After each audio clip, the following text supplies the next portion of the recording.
Saudi আরব সহ প্রত্যেকটা দেশ থেকে খবরদার মাওলানা মওদুদীকে ফাঁসি দিও না, খবরদার মাওলানা মওদুদীকে তোমাদের যদি সহ্য না হয় আমাদেরকে দিয়ে দাও।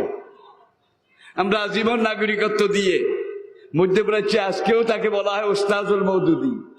মদিনা ইউনিভার্সিটির সিলেবাস এই মওদুদীর, ওয়াইসি সৃষ্টি হয়েছে এই মওদুদী।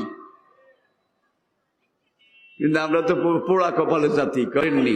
আজকে বাংলাদেশে আমাদের ওলামায়ে কেরাম, আমাদের শায়েখিন মোশায়েখিন, আমাদের উস্তাদ, আমাদের রাহবার রাহনুমা, হেফাজতে ইসলাম থেকে শুরু করে, চরমোনাই থেকে শুরু করে যত ফরিক, যত তরিকা, যত ওলামায়ে কেরাম, তারা সবাই একটা ব্যাপারে একমত, কাদিয়ানীরা কাফের। আর এটা প্রথম কোরআন হাদিস দিয়ে দলিল দিয়ে কিতাব লিখেছে কে? এখন আমরা সবাই মিলে কোন কাদিয়ানীরা কাফের। মওদুদী ভালো না, মওদুদী ভালো না। কথাটা কি মিলল? খাটলো? পরস্পর বিরোধ। মওদুদী ফেরেশতা না, তিনিও তো মানুষ ছিলেন। আর একজন মানুষের লেখার মধ্যে ভুলভ্রান্তি হইতেই পারে, নাকি? ভুলভ্রান্তি হইতেই পারে।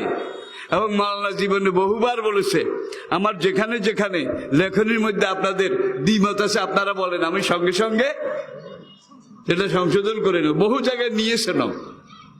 কিন্তু সব জিনিসের ওষুধ আছে। হিংসা এমন একটা জিনিস যেটার কোনো ওষুধ নাই, ঠিক কিনা বলেন?